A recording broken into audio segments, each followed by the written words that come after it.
नमस्कार, बेधड़क खबर देख रहे हैं आप और मैं हूं आपके साथ शशांक। आज हम जिस विषय पर चर्चा करेंगे वो चर्चा आजकल पूरे शहर में चल रही है। हर सड़क चौराहे पर ये चर्चा आमतौर पर चल रही है कि क्या गोरखपुर का एक ऐसा ब्रांड जिसकी शुरुआत 1940 में यानी आजादी से 7 साल पहले हुई और आज वो अपना भरोसा तोड़ रहा है। चर्चा इस बात पर करेंगे कि क्या एस्प्रा समूह जिसके नाम पर आंख मूंद कर शहर का हर व्यक्ति पैसा लगाने को तैयार है, क्या वो लोगों को ठग रहा है या इसके पीछे कोई बड़ी साजिश है। इस बात का पर्दाफाश करेंगे कि ऐसा क्या हो गया जो गोरखपुर की सबसे हाईटेक हाउसिंग सोसाइटी को बनाने वाले ग्रुप में अब इस बात को लेकर चर्चा चल रही है कि क्या ये नाम चलेगा या नहीं चलेगा। इस सभी विषयों पर बात करेंगे और आपको परत दर परत बताएंगे कि इसमें कहाँ खामी है और इसका जिम्मेदार कौन है।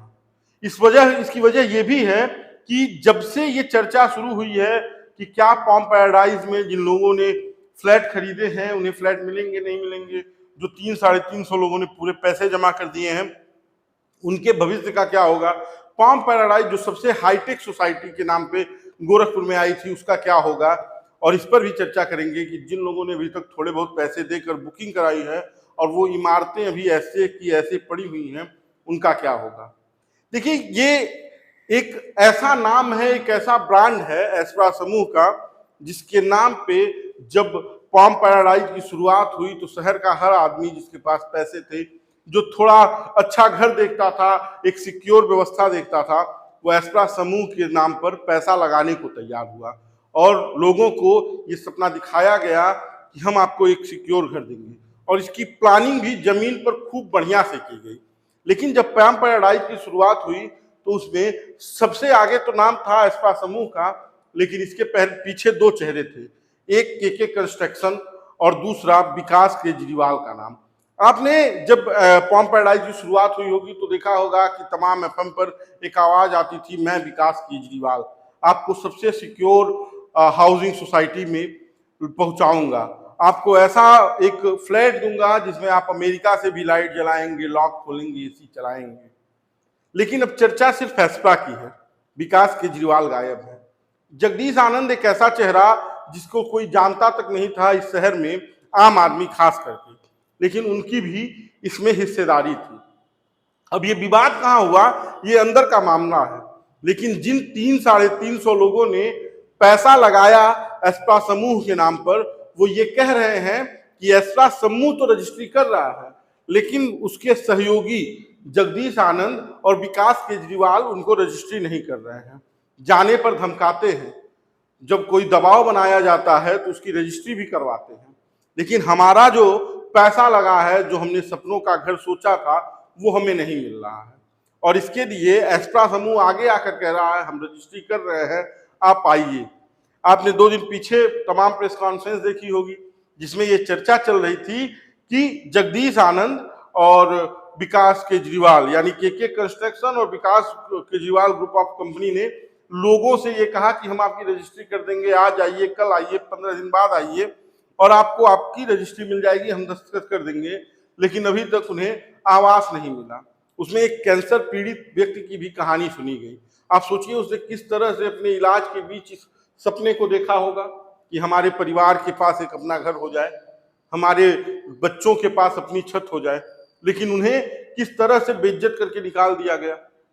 अब आप सोचिए कि 1940 में शुरू हुए एचपीजी के समूह की अपनी एक पहचान है जिसको लेकर आज भी कोई भी संदेह नहीं करता। आज भी आप एस्प्रा के शोरूम पर चले जाइए तो ग्राहकों का आना जाना उसी तरह बना हुआ है, यानी उसने अपनी प्रतिष्ठा बचा रखी है।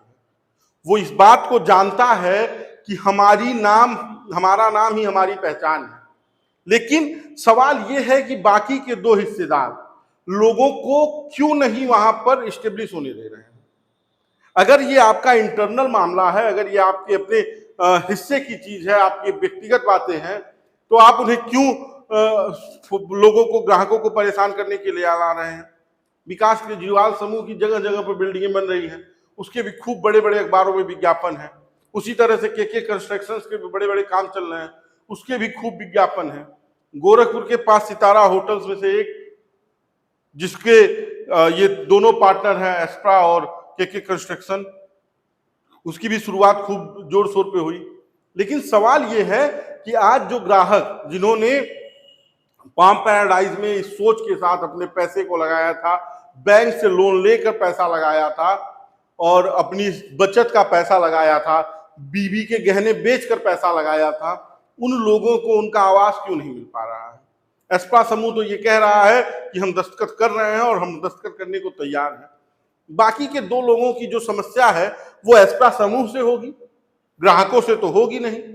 ग्राहकों को ना वहां पर जिम की फैसिलिटी मिल पाई, ना वहां पे क्लब मिल पाया, ना वहां पे मॉल मिल पाया, न कोई सिक्योरिटी है जो विकास केजरीवाल जी एफएम पर, रेडियो पर, तमाम चैनलों पर चिल्ला चिल्ला कर बताते थे कि हम आपको ऐसी सुविधा देंगे कि आप दुबई रहिए, लंदन रहिए, अमेरिका रहिए, आप अपने फ्लैट को ऑपरेट कर सकते हैं, भगवान की आरती दिखा सकते हैं, बल्ब जला सकते हैं, लॉक कर सकते हैं, अनलॉक कर सकते हैं, एसी चला सकते हैं।